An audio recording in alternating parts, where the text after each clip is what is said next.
Okay, Mr. Kenny O'Neill, Regymen Fitness. Thank you for being here today. Thank you for the invite. We chatting a little bit before we started recording here, and I want to kind of go back to. I know you've been operating Regymen Fitness for what, about a year and a half. Yes, sir. I want to kind of take us back to what led you to this point. You know, everybody's got a story about their life, and we don't have to get too far in the weeds, but I know that you have a pretty strong sales background. You've are an entrepreneur. You've started businesses before, and I'd like to kind of cover some of that before we get real neck deep into what you guys are doing right now. I want people to understand who is Kenny.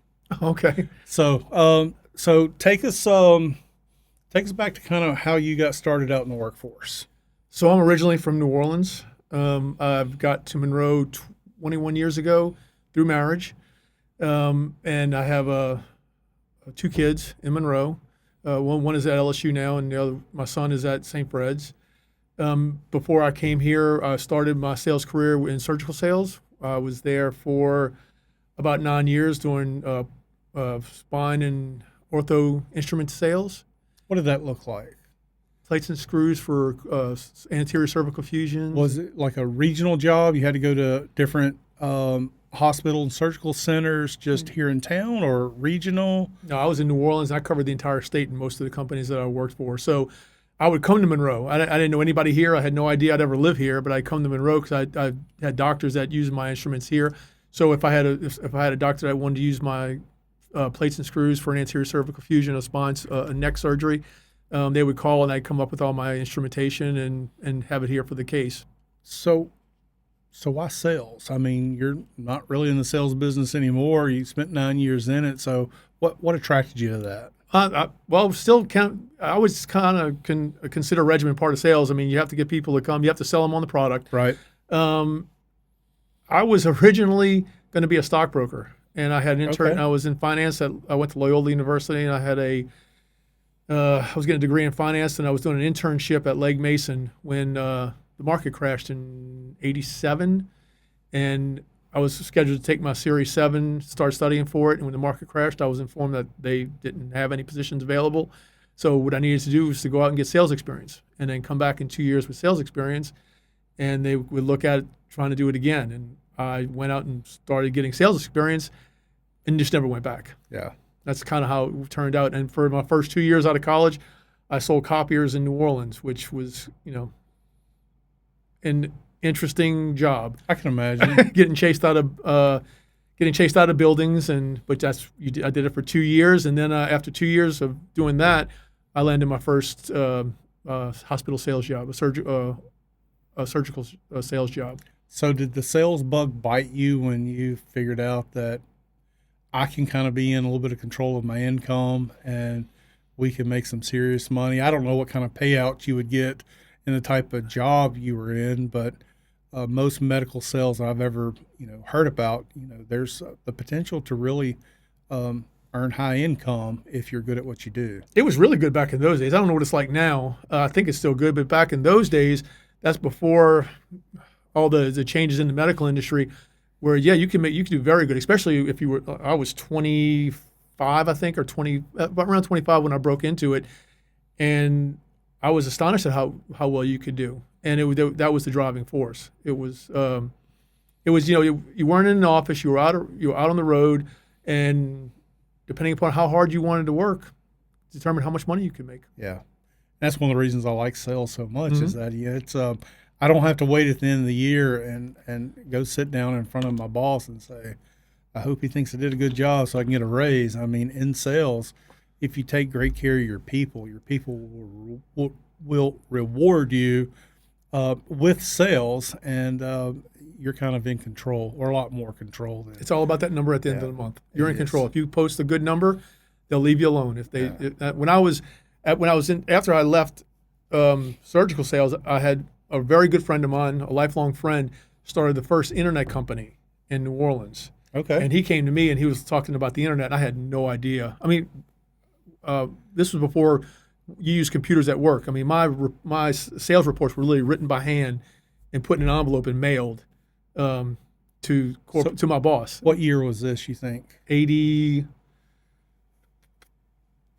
1990. That's when it all started. Okay. 1990, 1991. So your friend got you out of sales and you went to work for your friend? No, or? what happened was I was in surgical sales, and then I got in surgical sales about 91, and then about 99 he came to me and he started the first internet company in New Orleans, and he's like, this is going to be as big as writing was. It's going to be the next big thing. And I had no idea what he was talking about. But he would always come to me and say, I'm telling you, this is a big opportunity. You need to do this. And I just kept turning him down because I was doing so well in surgical sales.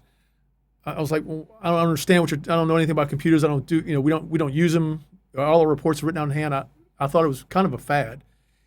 And then I was watching him, and I watched him for about a year, and he was getting more and more, the company was getting bigger. And then I can remember he used to always say, how much longer are you going to put up with just getting pushed around? Having to drive here and drive there. Right. And I was like, well, they're paying me enough to do it, so I'm going to keep doing it. Well, I had a doctor called me one day in Shreveport and said about 5 o'clock, said he had a case the next morning. Could I drive from New Orleans to Shreveport, my stuff, and have it there for the case in the morning? And I was like, absolutely. I got to Shreveport maybe at 1 o'clock in the morning, got a hotel room, slept for a few hours. I was in surgery at 6:30 the next morning, had all my stuff ready to go. He did the surgery. And I just remember wanting 15 minutes after just to show him something.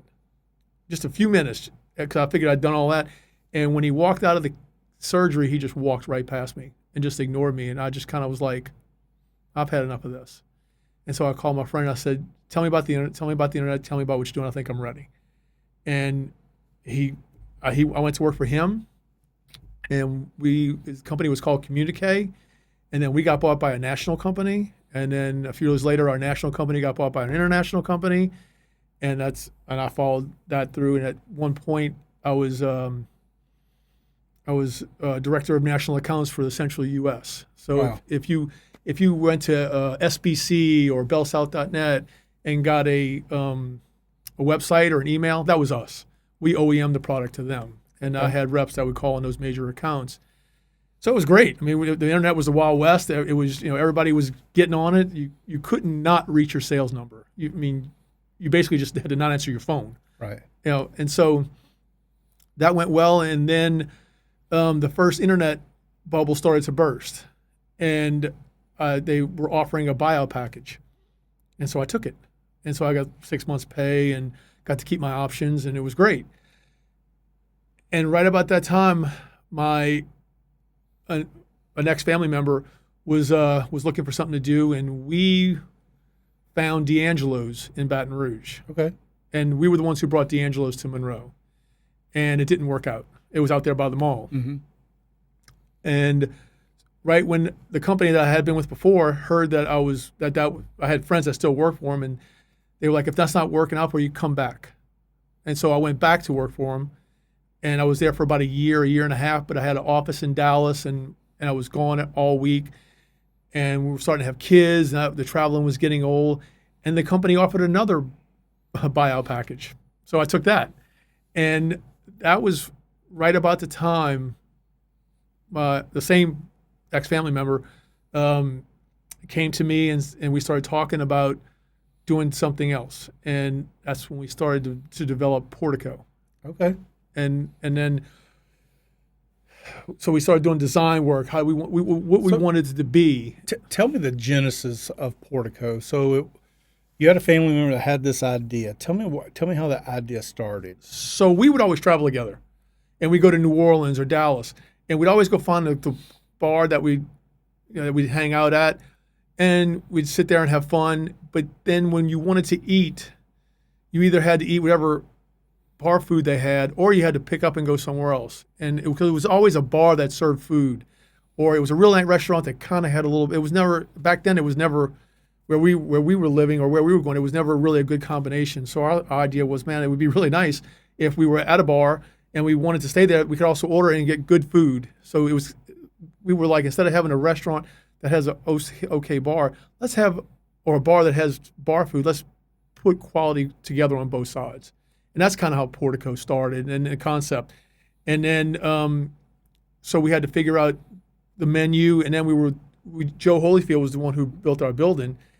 And kind of Portico got known for the bar and the patio with the windows that were open. So we had the bar figured out. And I think the timing for that was on point because that development was just now getting started, and you know, I'm in the real estate business, so you know it's all about location, location, location, and Joe's vision of building that place out, I don't think anybody really truly understood what he was shooting for. I think they see it now with how that place has been built out. It is beautiful. It's nice. And being on the front end of that, I'm sure you guys, it helped tremendously. It did. We were, so they had the strip center there, and then we came right after the strip center. There was nothing else down that street. And then Thomas and Farr Insurance came on the other side, but Joe was the one who was in Florida. And he saw the windows, how you open them up on the other side of the bar. I know every place has that now, but at the time, that was pretty new. And so that's when he would design the bar, and it was a big hit. You know, we had great lunches, the food was good, and we had a killer bar business. And so that went on for years. And then we went to Ruston. And Max, family member, he did Monroe, and I would kind of focused on Ruston. And then we went down and tried it in Baton Rouge as well. And because of family issues, I wound up just taking Ruston, and he took Monroe, and they kind of operated separately. And that went on for years, I think 5 years. And then I was watching a company called Regymen. Actually, I was watching a company called Orange Theory. And I liked what they had done their workouts when I was out of town, and I really liked it. And then a friend of mine down in Baton Rouge, who I had gotten to know very well, he was one of the owners of the Spectrum gym fitness centers in Baton Rouge. And he came to me, and he was talking about what he was doing with a company called Regymen. And I was kind of watching him, and I thought it was really a good idea. It was a good play off of Orange Theory, and it was actually a better product. So back up a little bit. Sure. You're operating Portico in Ruston. Mm-hmm. Opportunity comes up for conversation about fitness. How had fitness been a part of your life leading up to this point? I always worked out. I mean, I was always at the Mac. It was just something I always did. And I'd done CrossFit, and I had done Gorilla a lot in West Monroe with John Blunchy, and I'd been in there for years. So it was just always part of my life and something I've always liked to do. And it just kind of seemed like a good pairing. I really liked their product. I really liked their style of workout and what they were trying to accomplish. It was new. I hadn't seen it. It was different than CrossFit. It was really intriguing. So I watched them for a while.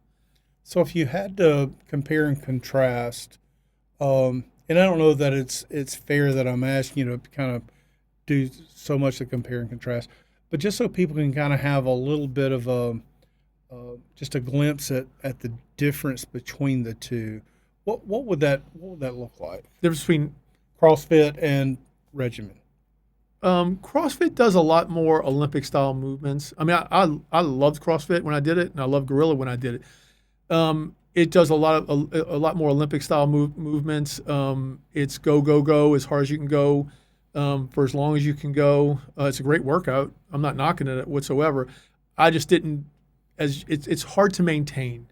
And as you get older, it becomes really hard to maintain. I mean, there's a top percentage of kids or younger people that can do it consistently and do it over time, in my opinion. I mean, I suffered shoulder injury. It's tough, and those Olympic movements that they do are, if they're not done right, it can be an issue. Again, I love the product. I did it for years. I'm not knocking it. Sure. Where Regymen is different is we've taken the long bar, the 45-pound long bar, out. So we don't do any of those cleans and jerks and all those over-the-head kind of movements that you'll see in other CrossFit-type workouts. We do a lot of core max, which is water-filled bags that you can do squats with. That will also, the water goes back and forth, so you're forced to go up and down, also supported side to side. We've taken a lot of the dangerous moves that people do suffer injuries on out of the workouts. Okay.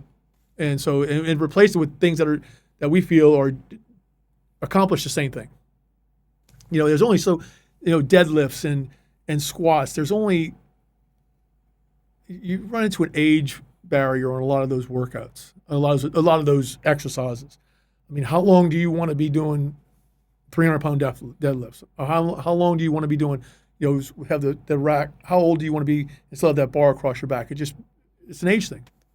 So before we started recording, you were telling me a little bit about there was a similar company, Orange. What's it called? Orange Theory. So Orange Theory, that kind of got you into this types of workout. But then you started seeing Regymen that was out there. Tell me how you got connected with them. So a good friend of mine, they were starting Regymen, and I was asking him about it, and so I started following them because I'd done the workouts at Orange Theory, and I was asking him how it was different, and just continue to watch their success and how they were growing and putting locations in different areas and what kind of success they were having. And I watched them for about 2 years, and I thought at that point they were probably mature enough to actually look at. And so I started the conversation with Troy Archer, who was one of the founders of Regymen, about possibly doing one here. And they were interested in larger markets initially. Tell me why. The demographics just work better. I mean, there's more of the core demographics in bigger cities. They just didn't want to see something start and fail. Yeah, that's exactly right. They have all these companies have a set demographic that they look for in a city, and if you don't meet it, they won't come. It's just that's you have to have so many so many people with a certain kind of income level, so many rooftops, because they know there's a percentage of those rooftops that may come work out. And those are hard numbers too. It's very rare that you find a company that's going to deviate much off of those numbers, right? Very rare. I mean, I'll give you a class example. Superior Bar and Grill. I know 4 or 5 people that have gone to try and bring a Superior here, and they've said flat out, demographics don't work. How much money you got? Demographics don't work. Yep. So why did they take a second look at you? I went back and I started looking at cost structure, and I got an idea from them how many members you needed to have and what kind of revenue and what the cost structure was, and basically I made an argument of, okay, so Monroe doesn't have the demographics of these larger cities. That's fine, but our rent would be cheaper, our advertising would be cheaper, so it would be cheaper to operate. So whereas a Regymen in Austin might have 500 members, we don't need that here because our rent isn't $10,000 a month. Right. So that was kind of the argument, and we made it to them, and they kind of said, okay, we'll do it. We're going to use Monroe in a tier 3 market as a trial, and so the conversation went, let's look at a smaller box instead of one of our locations being 4,000. Let's look at 3,000. Instead of being able to handle 40 people in a workout, maybe we do 24 people in a workout. So we shrunk it and came up with another offering for Regymen so they could, if these numbers work, they could go into these smaller cities where the competition just isn't there from the national brands. How long did that process take from you initially pushing back on them, saying, look, I still think we can make it happen, till you got your yes? It was about 6 months. So 6 months back and forth. And that's one of the things I'd like for our listeners or viewers to kind of really pick up on, that from an entrepreneurial spirit, if you're going to be okay with the first no that you get and head down the road to do something else, you wasn't passionate about it to begin with. If you're gonna take no the first time from anything, trying to start a business, you're never gonna get the business started ever. From raising the finances to location to negotiating leases, it's a long process. Whenever you say, I say, well, I'd like to have this open by this date, and they came back initially and said, yeah, you have that date right, you have the wrong year. You're probably looking at another whole year on that process. Just because things, when you're bringing something like this, a new market, it just takes a long time from the architectural to negotiating with the city, to what it needs to look like or to pass their approval process.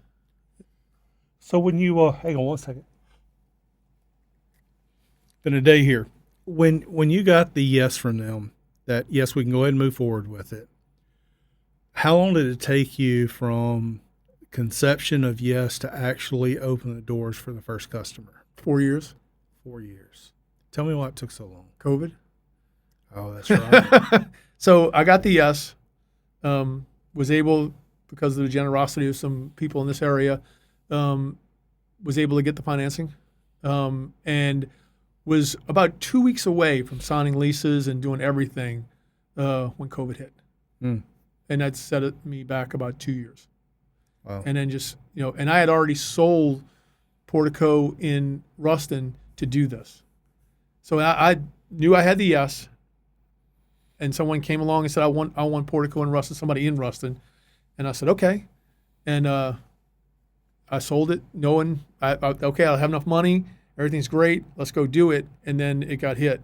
And so that was a major setback because a lot of the financial obligations had already been set.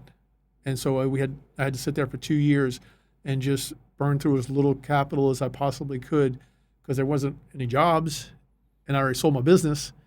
So basically it was just live as tight as you could until the COVID passed and then everything kind of opened up again.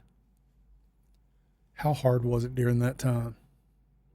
It was hard to hold things together. I mean, there were more than a few times where it was kind of like, all right, we're still trying to do this. But how many times did you feel like you had friends, families, colleagues looking at you like, what are you doing this for? Why are you still holding on to that? It wasn't why are you, it's are you still? Like, what are you going to do? And I'm like, I'm going to do the Regymen thing. And they're like, are you still trying to do that? And I'm like, yeah. And so you become, for better or worse, you just become laser focused. And that can be dangerous too because you can walk past a lot of red flags. Do you have people in your life to kind of be those kind of guards that, you hit this wall, they're going to kind of help correct you, or was this something that you were flying solo on? I had some people that would ask some pointed questions, very pointed. There are some. I've met some very good people on this road. That. How valuable is it to have people like that in your life? Oh, I mean, it's there's two groups of people. There's my mom, who's probably my biggest supporter in New Orleans. That can't say enough about. She's one of the best people I've ever met. But then you meet new people. Some people. Darren Oglesby, he's a great guy.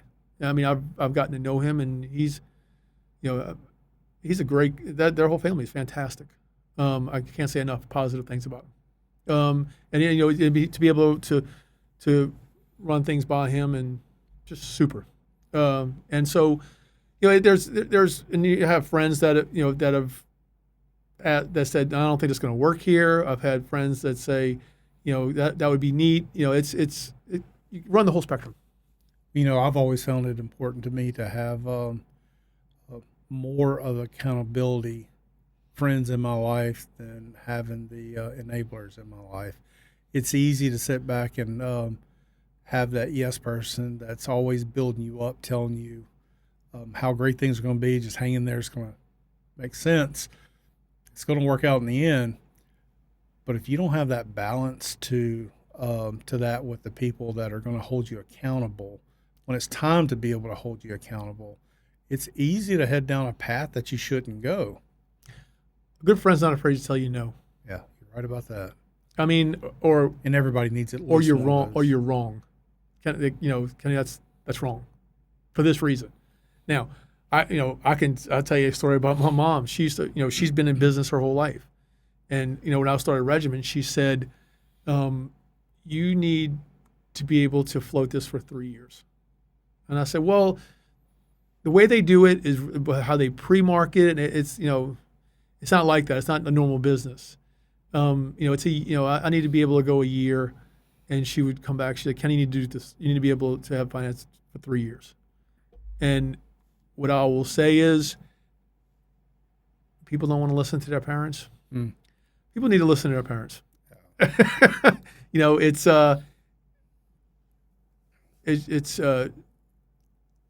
They're usually right. Well, you still have the you want to plan for the worst but hope for the best. Yeah.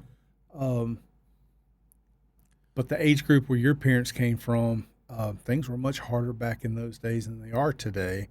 And I don't think as a generation we've done, as society, a great job with today's generation that's coming up on you need to be better prepared than what you are right now, because I hate to use the word that it's a very soft generation coming up, but in a sense it is.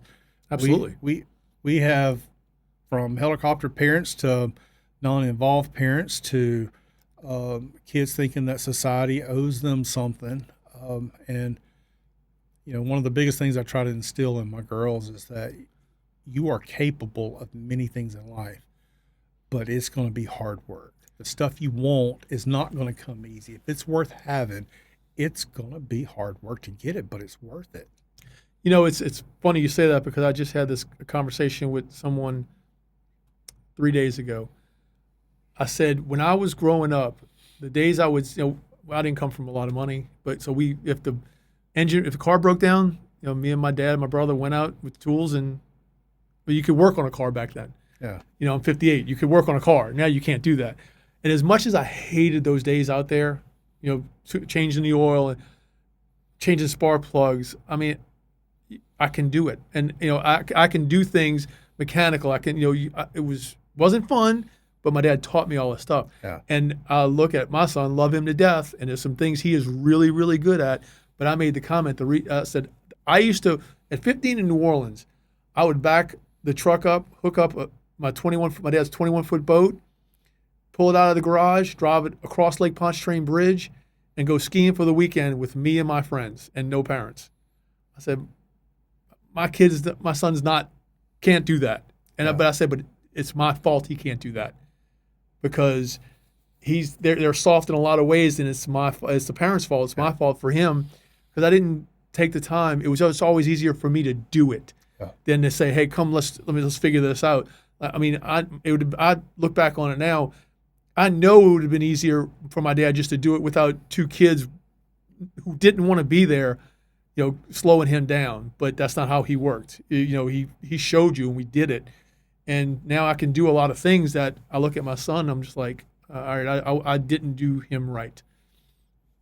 Well, there's perfection is not anything that we're trying to seek. I tell my kids that although it may sound like I want you to be perfect, I don't.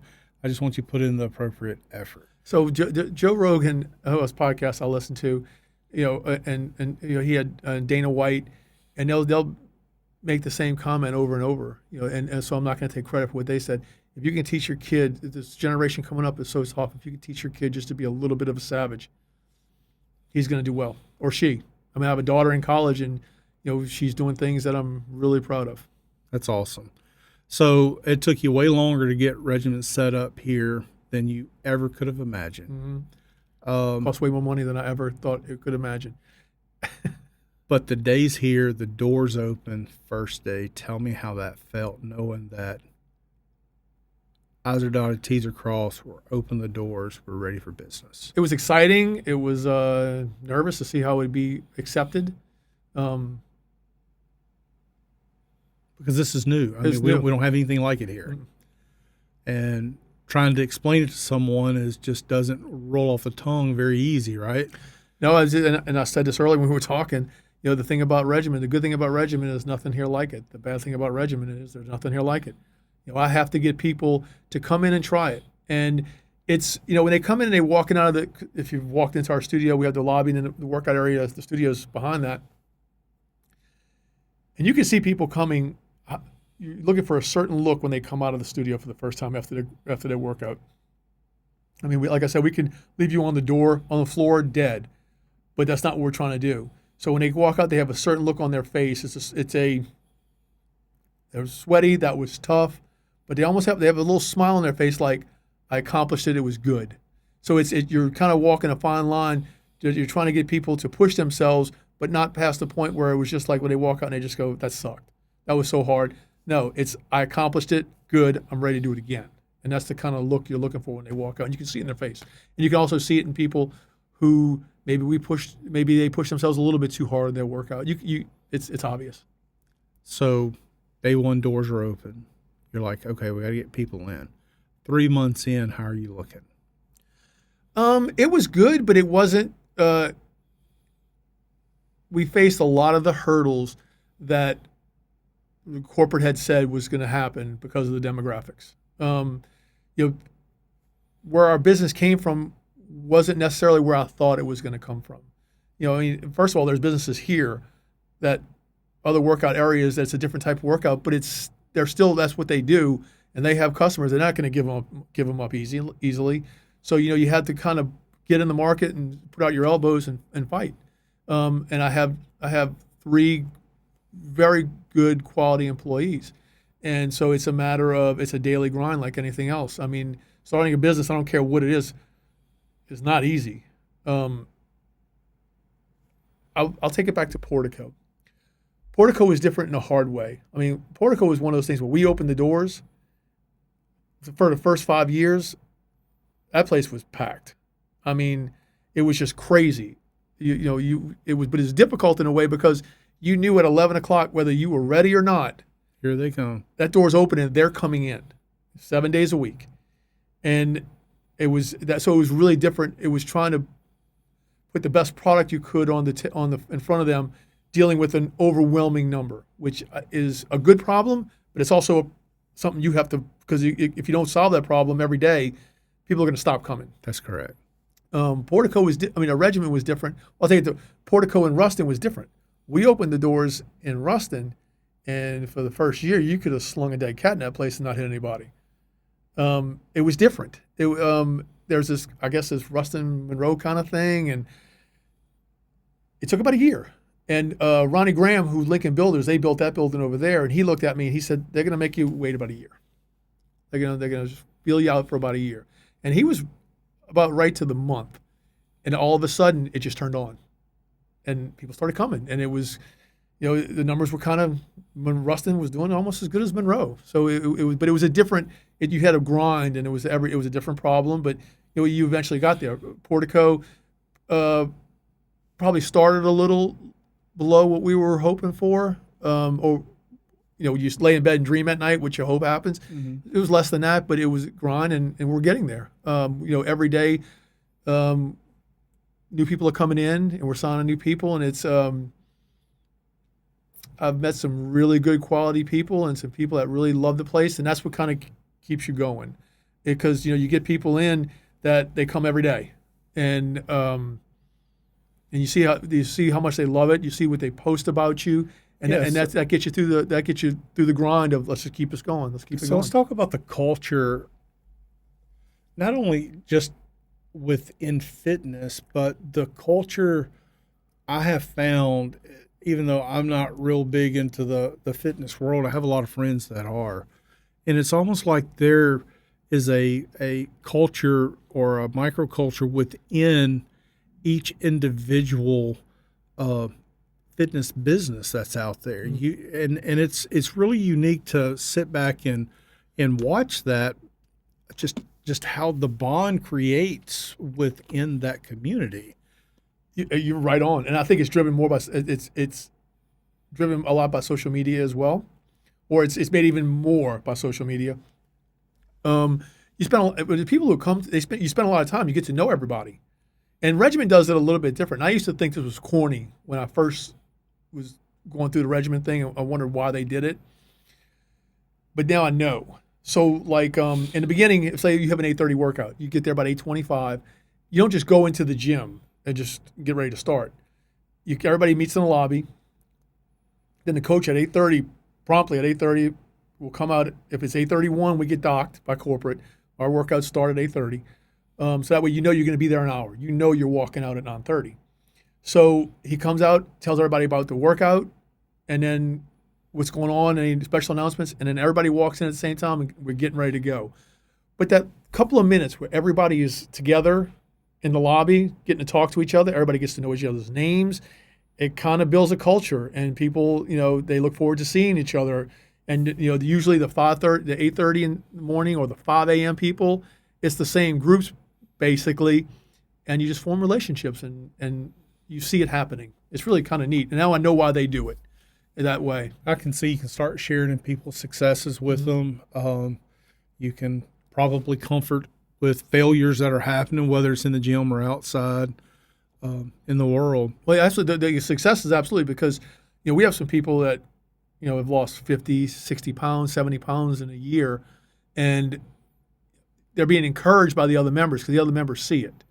And it's so you get to know them, you see it happening, and that encouragement kind of helps keep you going because it's easy just to fall out of routine with working out.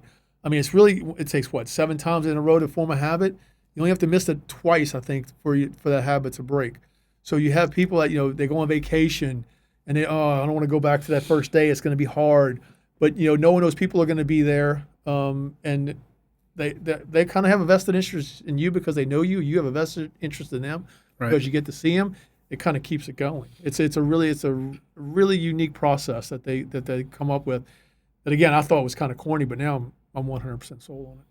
But also that kind of ensures that you're going to have people start very prompt, and you're not going to have the stragglers. And that if our workout says 8:30 or 4:30 in the afternoon, we're starting at 4:30, and it's you can go into a workout 5 minutes after it starts. So if about 4:30, if we're walking in at 4:30, and you show up at 4:35, that's fine, because the warm up's still going on.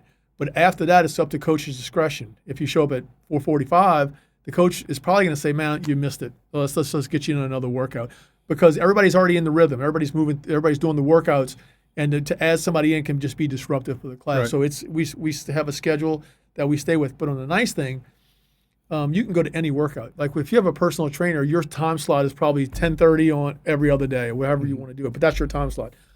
With us, we have 6, 7, 8 workouts in a day, and you just go in the app, and every one of them is different.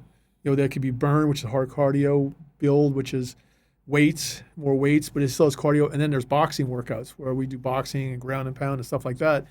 You go on the app and you say, I want to do boxing today at 4:30. Boom, you reserve yourself a spot.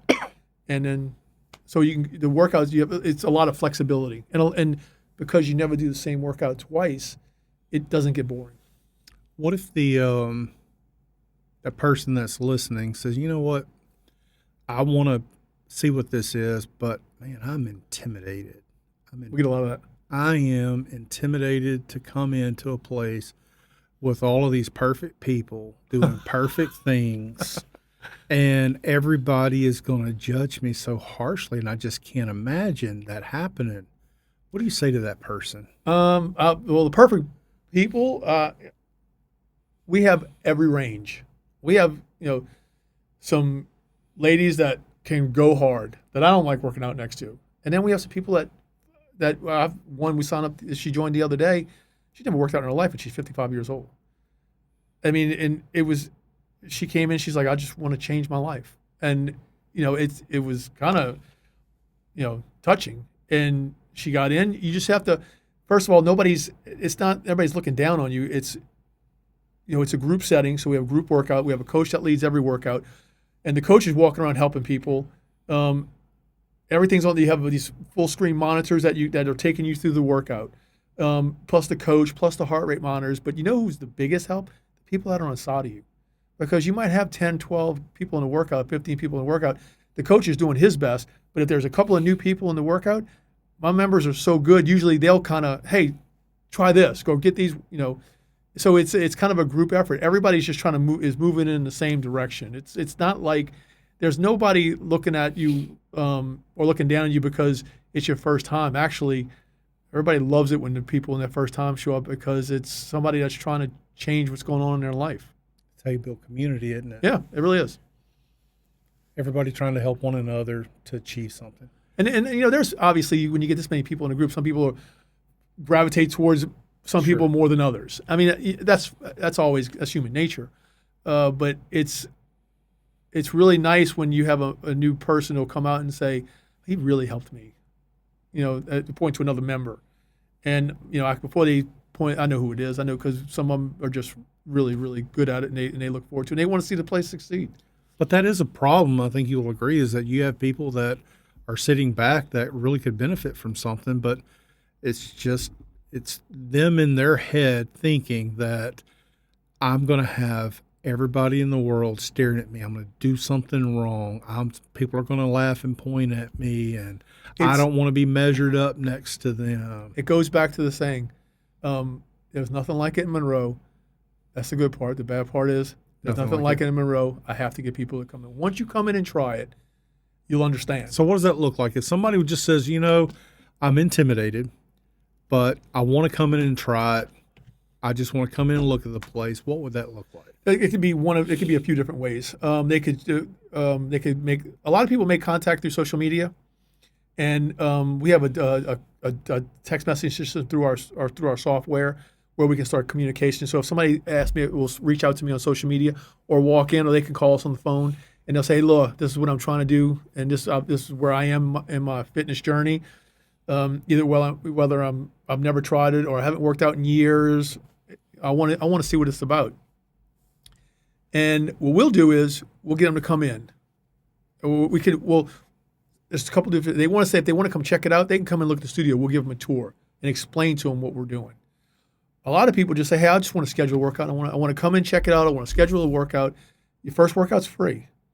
So we'll schedule. We say, okay, there's a specific. We like to do burns on our first workout, which is the cardio, just because you use the entire studio.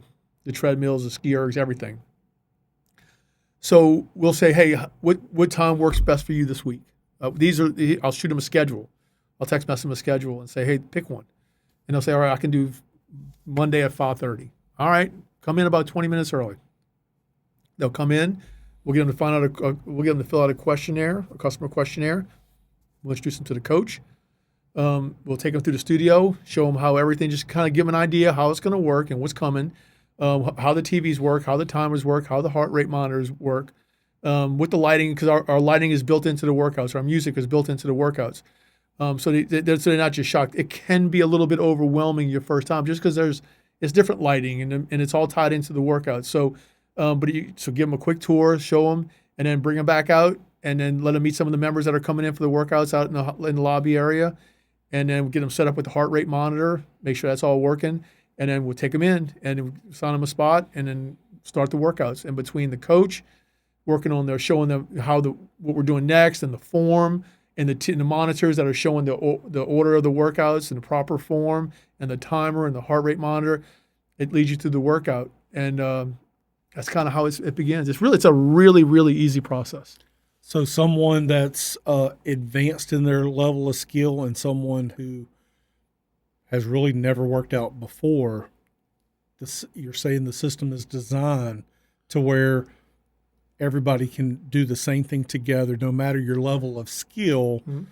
It's going to be adapted to that person. Because of the heart rate monitor system and what you're trying to achieve in your heart rates, somebody who's really can really go strong, has been working out their whole life, they're going to use more weights and they're going to run faster in the time. So they're going to be trying to, because their cardio is in good condition, they're going to have to work harder to get into the red. What we're trying to do is spike your heart rate and drop it, spike it and drop it all the way through the workout, because that's how you build cardiovascular strength.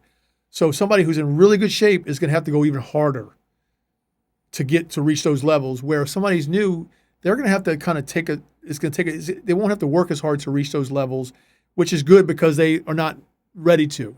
Right. They're going to use lighter weights. They're not going to run as fast. They're going to, if it's instead of getting through a session that we go through this workout 3 times in a particular session, they might only go through it twice or once and a half. It really doesn't matter. What we're trying to do with someone who's new is to show them what we can do, show them what it's all about, but it's about the next day. We don't want somebody new, to be so sore the next day, right? That they won't come back. Yeah. And it does happen if you haven't worked out for a long time, and even if you're doing body weight squats, yeah, you're going to feel it the next day. Sure. So what we're trying to do is kind of bring them into the process easier, and just kind of lead them through. That way, the next day they're going to be sore, but it's not so unbearable that they don't want to come back. What do you say to that individual that has been hardcore CrossFit or some other, I don't want to call it extreme, but I mean just more high intensity workouts, but they just feel like something's missing, whether it's the culture where they're at, it's just not where they want it to be, or they feel like they're in a rut. What would you say to that person about trying something new? Come give it a try, because the biggest problem, there's a couple of problems with just working out. One, but if you, a lot of these places, you can only do so many exercises, so it kind of gets repetitive. Mm. And so no matter how hard you go, no matter how good shape in, the repetitiveness of it can kind of wear on you. Sure. You know, even in some places, you can get repetitive motion injury, things like that. What we're offering is you can go as hard or harder in our place as any place you can. But with the burn, the boxing, and the build workouts, and our guarantee that you'll never do the same workout twice, it kind of keeps it fresh. Plus, keep shocking your system. You know, if you're a hardcore runner and weightlifter, and all of a sudden we throw boxing in at you and ground and pound, you're going to feel it the next day. You know, it's a different kind of workout. So we're able to keep members for a long time because, you know, it's just a variety, and that's a hard thing to do. So you can go as hard as you want, and we can, you know, you're not going to outdo the workout, because we have stacks of weights. You know, the funniest thing is in the beginning, you get some of the younger kids that, you know, lift a lot, and they come in, and because of the way the workout is, you know, they'll grab the heavy weights and get ready to go, and you'll always see them 10 minutes in going back and getting the lighter weights, not light weights, but lighter. It's just that's kind of how it's set up. So it's you know, it's amazing to me. As long as I've worked out, they've really threaded the needle. I mean, it's good for just any level. I mean, I have some people that can really, really go hard, and they're usually the ones who are the best at helping the new people come in. You know, it's not like I'm here to do my workout, leave me alone. You know, I'll see it. They'll, hey, grab that one, or, you know, you're looking for that before the coach can get to them. So yeah. But that helps build a community where people want to stay there for a long time. Well, I think it's great that you've. I don't think I mean, I could be wrong here. I don't think you would really appreciate what you've accomplished had you not been down the path that you've been through to get you to this point. I would agree with that. You know, it was the success of Portico happened so fast that, you know, you kind of, you know, you were proud of it, but you kind of took it for granted. You know, a lot of people see that, and then when it goes away, you're like, what happened at that point? But you know what happened? You get complacent. Yeah. In my opinion. But to really work for something as hard as you did to get to this point, and now you're seeing the progress of it starting. It may not be taking off like wildfire like you originally wanted it to, but you're like, I wasn't wrong. I wasn't wrong when I went to them with this plan. I wasn't wrong that this could not really succeed. Well, I wasn't wrong that we could build a community here that could last a long time. You know, and we're getting there. I mean, you know, we sign people up every day. So every week, every day is that's I wouldn't say every day, but there's definitely new people every week coming in. And you're starting to track where you track the percentage of people that actually sign up and become members, that come through the door, that do the initial workout, and those numbers are increasing. There's a number of workouts that you do in a month, and I mean, everything is in the right direction. It's been a tough road at times. You know, you question yourself at times, but if you really believe it, you know, you just have to go for broke, and just no matter. Once you're in it, you know, what's your option? Yeah, you know, when you start setting up backup plans or a plan B for things, I think that's kind of the first step of you putting the nail in your coffin on making something work. Because when your plan B is your plan A, then there's no. I don't think someone can truly fail at if they have the right information. If you got the correct information to make logical decisions and set your mind to, I'm going to succeed at this. If you got all the right information, I don't see any way anything can fail if you're focused on plan A. Because when that plan B comes in, you've already said, I give up. Here's my path of where I'm going to be able to give up. You will reach if you have a viable plan B or way out. I mean, it's risky because if you don't and it doesn't work, that can be life changing. But I agree with you. If you have a plan B sitting there waiting, when things get a little bit hard, you can always go, you know what, I'm done with this. Yeah. I don't think great companies are built like that. I think there's companies in this area, people that I know that have been extremely successful, and their businesses are the biggest ones here. Where in the early days, where they were just kind of like, you go day by day. But those companies, if you keep pushing, you keep working, you keep driving, and just overcome those obstacles, you'll get there. I thoroughly believe that. And I think Monroe's a good city. I've been here for 21 years. I've always heard people say, well, why can't we have things like that? Why won't that company? We don't have that here. And the basic answer is it's demographics. I mean, that's all it is. And sometimes you just have to look at the demographic and figure out a different way. You might not be successful, but you know what? At least you tried and you brought it to the city, and if the city likes it, then great. You can you've done something worth feeling proud about. Our community's is built on the back of small businesses. Starting a small business is extremely hard. Maintaining a small business can be extremely hard. But when you're able to see that business up and running and giving back to the community, to be a good member of the community, I don't care how big or small that business is, it's adding value to the community. Especially in a place like Monroe, where a lot of the big companies have left. So it's small businesses need to be supported at every level, not just in the gym sector, but at every level, because a lot of the big companies have already gone. But it doesn't mean we can't get them back.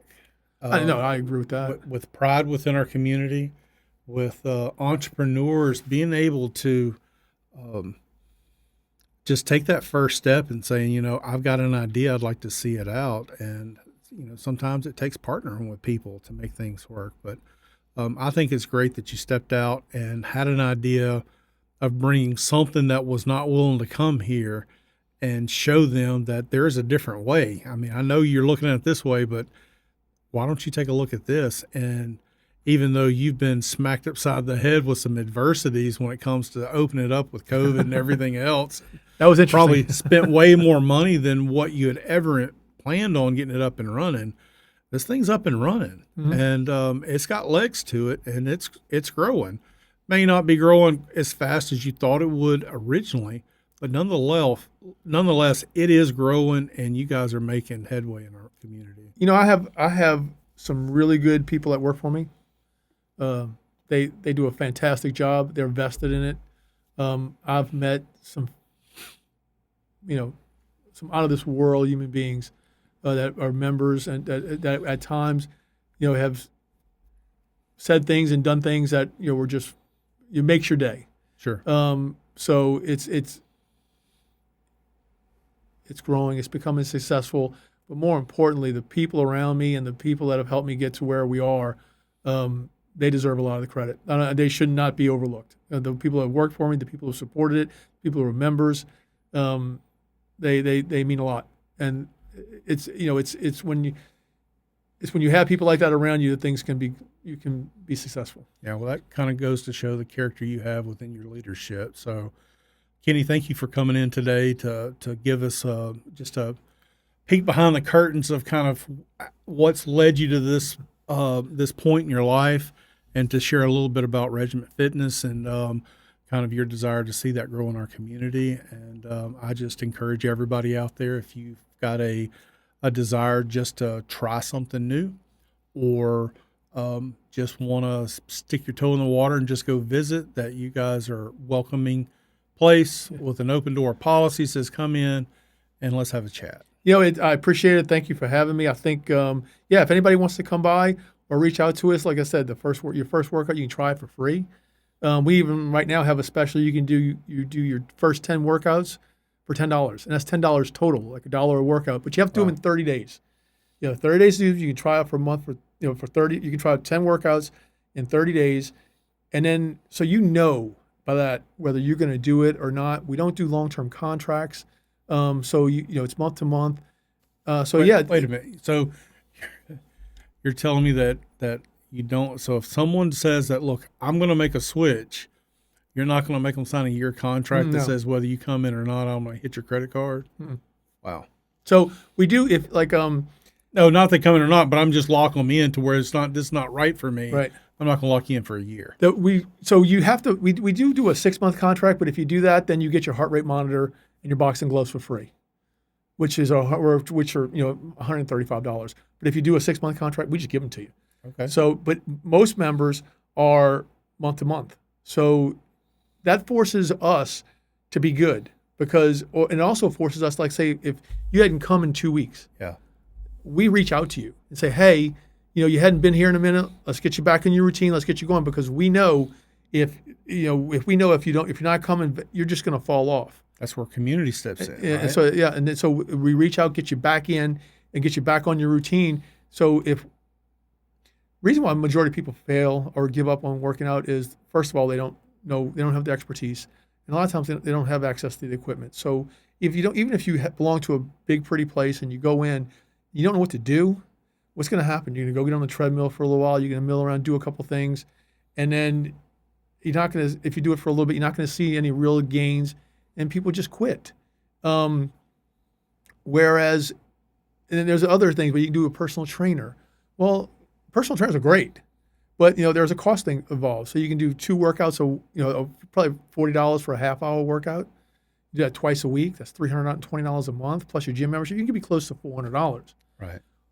You can come to us, and you can work out 5 times a day, unlimited. And it's just a flat fee, and it's a fraction of what you would pay doing anything else. So there's a lot of things that we do that if you just come and check it out and you like it, great. Become a member. We'd love to have you.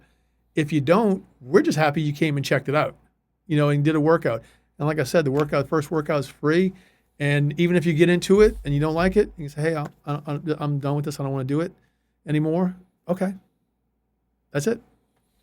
Well, thanks for coming in and sharing information today. And how can someone, what is the best way for them to connect with you guys? Well, you can do this on Instagram. Look us up on Instagram, Regymen Fitness Monroe on Instagram and Facebook. Our number is 318-516-2188. Okay. Or they can text me, or my number is 318-537-3823. They're more than welcome to text me or come by the studio anytime during the day. We're there. And you're located at? It's 1840 Forsyth Avenue. We are where the old Blockbusters used to be in the Northgate Mall, right there in the corner. We're right there. We're right next, close to Starbucks and that whole area. A little bit down from Starbucks, right off the corner of Forsyth and Oliver. We'll make sure Forsyth and Tower. We'll make sure that in our show notes we'll have your address and all the contact information. Again, thanks for coming in, and your story, very interesting how that sales led you down this path of entrepreneurship and the ability to be able to push through when obstacles are in your way. Never, if you really want something, a no is probably the best thing you can hear, because it'll force you to take a step back, look at it, maybe adjust your plan a little bit, and go forward, and it'll sharpen the knife. Yeah. Kenny, appreciate it. Thank you for everything you do for us. Appreciate you. Thank you. All right. Thank you for taking the time to watch or listen to this podcast. We really appreciate your involvement. Please leave us a comment, or even better yet, subscribe to this podcast and hit that notification bell so that you can be alerted for every new episode when it hits.